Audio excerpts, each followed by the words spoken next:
प्रभु तेरी वाणी जीवन की रोटी, नैनों की ज्योति अंधेरा मिटाती।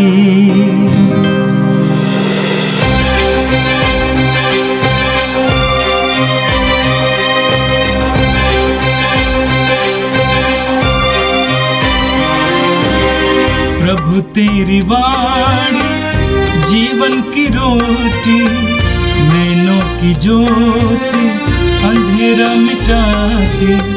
प्रभु तेरी वाणी जीवन की रोटी, नैनों की ज्योति अंधेरा मिटाती। वाणी वाणी वाणी वाणी वाणी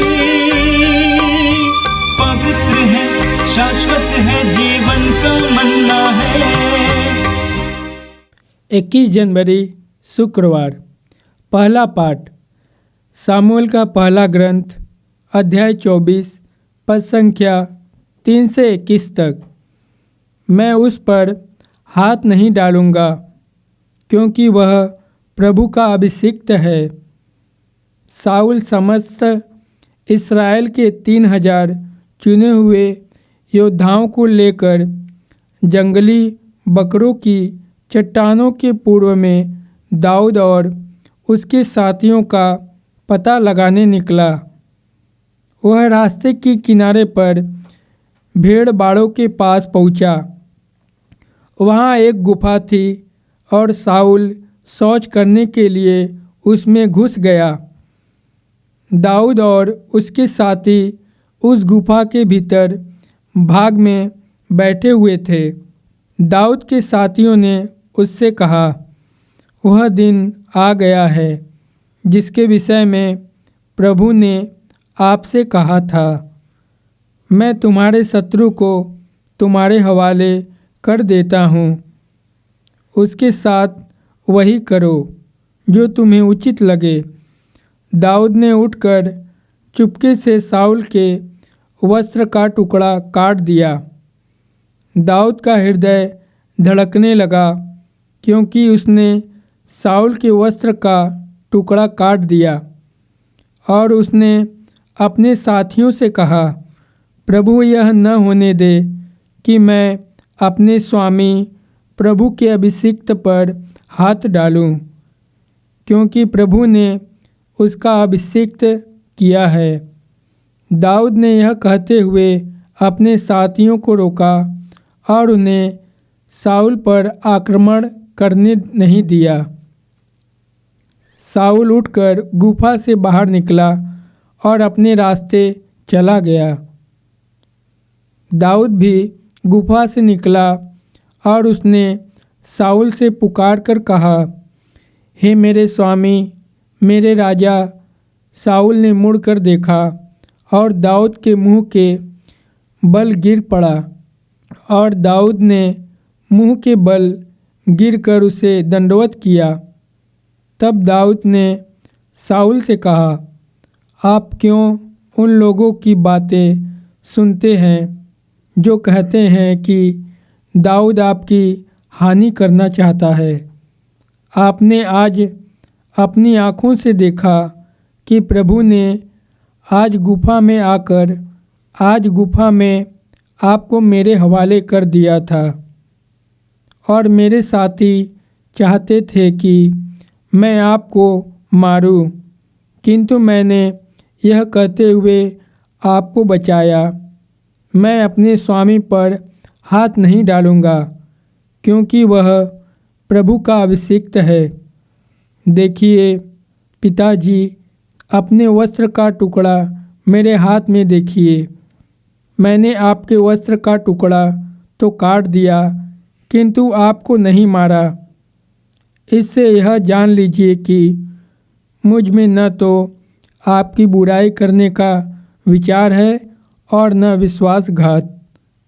मैंने आपके साथ कोई अन्याय नहीं किया, फिर भी आप मेरे प्राण लेने पर उतारू हैं। प्रभु हम दोनों का न्याय करे। प्रभु आपको मेरा बदला चुकाए। मैं आप पर हाथ नहीं डालूंगा। यह पुरानी कहावत है, बुरे लोगों से ही बुराई पैदा होती है, इसलिए मैं आप पर हाथ नहीं डालूंगा। इस्राएल के राजा किससे लड़ने निकले? आप किसका पीछा कर रहे हैं? मरे हुए कुत्ते या किसी पिस्सू का? प्रभु निर्णय देता है, हम दोनों का न्याय करेगा। वह विचार करे, मेरा पक्ष ले और मुझे आपके हाथों से छुड़ाकर न्याय दिलाए। जब दाऊद साउल से यह सब बातें कह चुका था तो साउल ने कहा, दाऊद बेटा, क्या यह तुम्हारी आवाज़ है? इसके बाद साउल ने फूट फूट कर रोने लगा और दाऊद से बोला, न्याय आपके पक्ष में ही है। तुमने मेरे साथ भलाई और मैंने तुम्हारे साथ बुराई की है। तुमने आज इसका प्रमाण दिया कि तुम मेरी भलाई चाहते हो।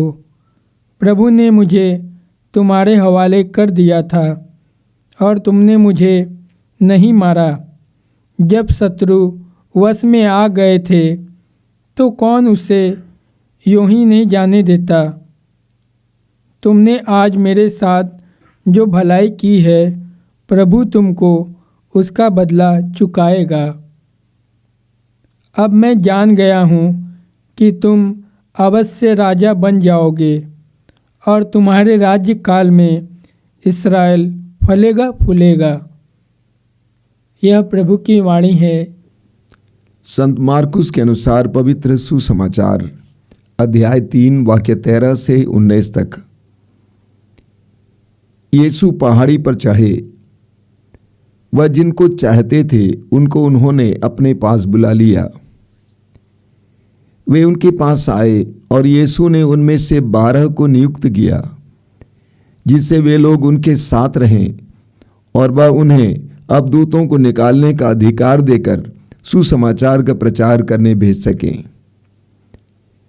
यीशु ने इन 12 को नियुक्त किया, सीमोन को, जिसका नाम उन्होंने पेतरुस रखा, जबदी के पुत्र याकूब और उसके भाई योहन को, जिनका नाम उन्होंने बोआरनेगेस अर्थात गर्जन के पुत्र रखा, अंद्रेस, फिलिप, बर्थलोमी, मत्ती, थॉमस, अल्फाई के पुत्र याकूब, थदेउस और सीमोन को जो उत्साही कहलाता है, और यूदस इस्करियोती को जिसने यीशु को पकड़वाया।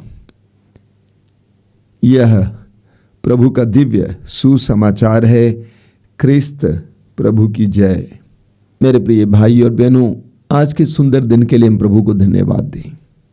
जीवन के वरदान के लिए प्रभु को धन्यवाद दें। आपने ख्याल किया होगा, बार बार मैं आपसे कहता हूं कि हम प्रभु को धन्यवाद दें। हम विश्वासियों को हर बात के लिए प्रभु को धन्यवाद देना सीखना होगा। यह हमारी आदत होनी चाहिए। आज का पहला पाठ सामुएल के पहले ग्रंथ के अध्याय 24 से लिया गया था। एक बहुत ही हृदयस्पर्शी पाठ रहा। आपने देखा कि कैसे दाऊद अपने राजा साउल को प्राण दान देता है। इस्राएल का राजा था साउल।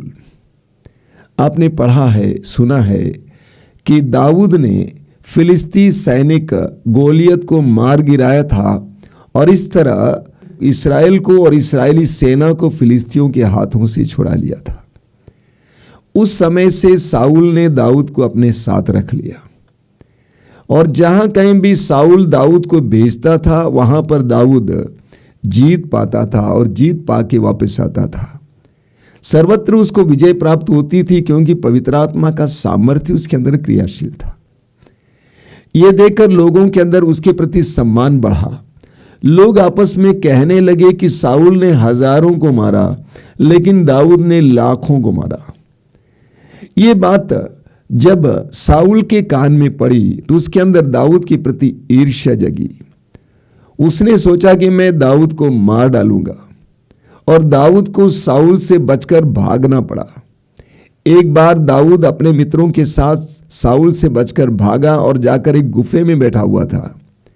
राजा साउल वहां से आता है और उसी गुफे में शौच करने के लिए जाता है जहां पर दाऊद और मित्र बैठे हुए थे। दाऊद के मित्रों ने दाऊद से कहा, वह दिन आ गया है जिसके विषय में प्रभु ने आपसे कहा था, मैं तुम्हारे शत्रु को तुम्हारे हवाले कर देता हूं, उसके साथ वही करो जो तुम्हें उचित लगे। दाऊद के मित्रों ने कहा कि वो समय आ गया है जहां प्रभु ने कहा कि तुम्हारे शत्रुओं को तुम्हारे हवाले कर दूंगा, तुम्हारे हवाले तुम्हारा शत्रु साउल आया है। लेकिन दाऊद ने क्या किया? वचन में लिखा हुआ है, दाऊद ने उठकर चुपके से साउल के वस्त्र का टुकड़ा काट दिया। दाऊद का हृदय धड़कने लगा जब क्योंकि उसने साउल के वस्त्र का टुकड़ा काट दिया था। वचन में लिखा हुआ है कि जब दाऊद का हृदय धड़कने लगा क्योंकि उसने साउल के वस्त्र का टुकड़ा काट दिया। दाऊद के मित्रों ने इशारा किया कि वो साउल को मार डाले, लेकिन जब दाऊद ने साउल के वस्त्र के टुकड़े को काट दिया तभी उसका दिल धड़कने लगा। यानी दाऊद का हृदय कितना शुद्ध था, उसका अंतःकरण कितना नाजुक और शुद्ध था। आगे दाऊद ने अपने मित्रों से कहा, प्रभु ये ना होने दे कि मैं अपने स्वामी प्रभु के अभिषिक्त पर हाथ डालूं, क्योंकि प्रभु ने उनका अभिषेक किया है। दाऊद ने कहा कि ये कतई नहीं हो सकता है कि मैं प्रभु के अभिषिक्त पर हाथ डालूं। दाऊद हमारे लिए एक सुंदर उदाहरण है। प्रभु के अभिषिक्त लोगों पर हमें हाथ नहीं डालना चाहिए, उनका सम्मान करना चाहिए। साउल गुफे से उठकर बाहर चला जाता है, दाऊद और मित्र भी बाहर आ जाते हैं और दाऊद ने पुकार कर कहा कि पिता, मैं आपके सामने हूं, आप मेरे सामने आए थे, मैं आपको मार डाल सकता था, लेकिन मैंने आपके साथ ऐसा नहीं किया। ये देखिए आपके कपड़े का टुकड़ा, आप मेरे साथ बुराई चाह रहे थे, लेकिन मैं आपके साथ बुराई नहीं चाहता हूं। एक छोटी सी कहानी है। एक साधु एक छोटी सी नदी को पार कर रहा था। नदी में पानी था, पानी बहुत गंदा था। साधु ने देखा कि उस गंदे पानी में एक बिच्छू तड़प रहा था। साधु ने उस बिच्छू को अपने हाथ में उठा लिया और बिच्छू ने डंक मारा। साधु ने पानी में गिरा दिया, फिर उठाया, फिर गिराया। ये प्रक्रिया चलती रही। तट पर कुछ युवक बैठे हुए थे, उन्होंने ठहाका मारकर कहा कि साधु जी, आप नहीं जानते कि बिच्छू कभी भी डंक मारना नहीं छोड़ेगा। तो साधु जी ने जवाब में कहा, यदि ये बिच्छू डंक मारने की आदत नहीं छोड़ता है तो मैं भलाई करना क्यों छोड़ दूं। दाऊद ने साउल के साथ कुछ ऐसा ही किया। दाऊद ने साउल को नहीं मार डाला, बल्कि दाऊद साउल को बचाया। वचन में लिखा हुआ है, जब दाऊद साउल से ये सब बातें कह चुका था तो साउल ने कहा, दाऊद बेटा, क्या ये तुम्हारी आवाज है? इसके बाद वचन में लिखा हुआ, इसके बाद साउल फूट फूट कर रोने लगा और दाऊद से बोला, न्याय आपके पक्ष में है। तुमने मेरे साथ भलाई और मैंने तुम्हारे साथ बुराई की है। तुमने आज इसका प्रमाण दिया कि तुम मेरी भलाई चाहते हो। प्रभु ने मुझे तुम्हारे हवाले कर दिया था और तुमने मुझे नहीं मारा। जब शत्रु वश में आ गया हो तो कौन उसे यूं ही जाने देता है। तुमने आज मेरे साथ जो भलाई की है, प्रभु तुमको उसका बदला चुकाए। अब मैं जान गया हूं कि तुम अवश्य राजा बन जाओगे और तुम्हारे राज्य काल में इस्राएल फलेगा फूलेगा। दाऊद के प्रेम, आदर, क्षमाशीलता को देखकर साउल फूट फूट कर रोता है। दाऊद की क्षमाशीलता और उस सुंदर प्रेम के प्रमाण के जरिए साउल का दिल बदल जाता है, उसका दिल परिवर्तित हो जाता है। हम पढ़ेंगे रोमियो के पत्र के अध्याय 12 उसके वाक्य 19 से 21 तक। संत पौलुस कहते हैं, प्रिय भाइयों, आप स्वयं बदला न चुकाएं, बल्कि उसे ईश्वर के प्रकोप पर छोड़ दें, क्योंकि लिखा है, प्रभु कहता है, प्रतिशोध मेरा अधिकार है, मैं ही बदला चुकाऊंगा। इसलिए यदि आपका शत्रु भूखा है तो उसे खिलाएं, और यदि वो प्यासा है तो उसे पिलाएं, क्योंकि ऐसा करने से आप उसके सिर पर जलते अंगारों का ढेर लगाएंगे। आप लोग बुराई से हार ना माने, बल्कि भलाई द्वारा बुराई पर विजय प्राप्त करें। दाऊद ने साउल के साथ यही किया। जो उसकी जान लेने के लिए उतारू था वो सामने आ जाता है, लेकिन उसके साथ बुराई नहीं करता है। इस प्रकार अपनी क्षमाशीलता के द्वारा, अपने प्रेम के द्वारा दाऊद ने साउल के दिल को जीत लिया। मान लीजिए भाई और बहनों, जब जब हम दूसरों को क्षमा करते हैं, हम उनको जीत लेते हैं। हम उनके लिए मन परिवर्तन का एक मौका देते हैं। जहां कहीं भी लोग एक दूसरे को क्षमा करने को तैयार होते हैं, वहां पर मन परिवर्तन होता है, हृदय परिवर्तन होता है। आपने वो सुंदर उदाहरण सुना होगा। मदर तेरेसा एक बार अपने लोगों के लिए भीख मांगने के लिए एक व्यापारी के पास गई हुई थी, और वो व्यापारी उनसे घृणा करता था। उसने मदर तेरेसा के चेहरे पर थूक दिया। मदर ने उस थूक को मिटाया और कहा, ये तो मेरे लिए था, मेरे बच्चों के लिए कुछ दीजिए। उस व्यापारी का हृदय परिवर्तित हो जाता है। जब हम क्षमा करते हैं, लोगों को मन परिवर्तन के लिए एक मौका देते हैं। दाऊद इसके लिए हमारे लिए एक सुंदर आदर्श और उदाहरण है। और आज के सुसमाचार में हमने देखा कि प्रभु यीशु अपने 12 प्रेरितों को बुलाते हैं और चुनते हैं, नियुक्त करते हैं। वचन में लिखा हुआ है, यीशु पहाड़ी पर चढ़े, वह जिनको चाहते थे उनको उन्होंने अपने पास बुला लिया और वे उनके पास आए। यीशु पहाड़ी पर चढ़े और जिनको वे चाहते थे उनको उन्होंने अपने पास बुला लिया। जिनको वे चाहते थे, जिनको वे चाहते थे। हम पढ़ेंगे यिर्मयाह नबी के ग्रंथ के अध्याय 1 उसके वाक्य 5 में प्रभु यिर्मयाह से कहते हैं, माता के गर्भ में रचने से पहले ही मैंने तुमको जान लिया, माता के गर्भ से मैंने तुमको पवित्र किया और जन्म से पहले ही मैंने तुमको राष्ट्रों का नबी नियुक्त किया है। ईश्वर जिनको चाहता है उनको बुलाता है। इसायाह नबी अध्याय 49 उसके वाक्य 1 में लिखा हुआ है कि जब मैं मां के गर्भ में था उस समय प्रभु ने मुझे नाम लेकर पुकारा। प्रभु लोगों को चुनते हैं। एफेसियों के पत्र के अध्याय 1 उसके वाक्य 4 में संत पौलुस कहते हैं, सृष्टि के प्रारंभ से पहले ही ईश्वर ने हमें मसीह में चुना है। बाइबल में हम बार बार पढ़ते हैं कि ईश्वर चुनता है।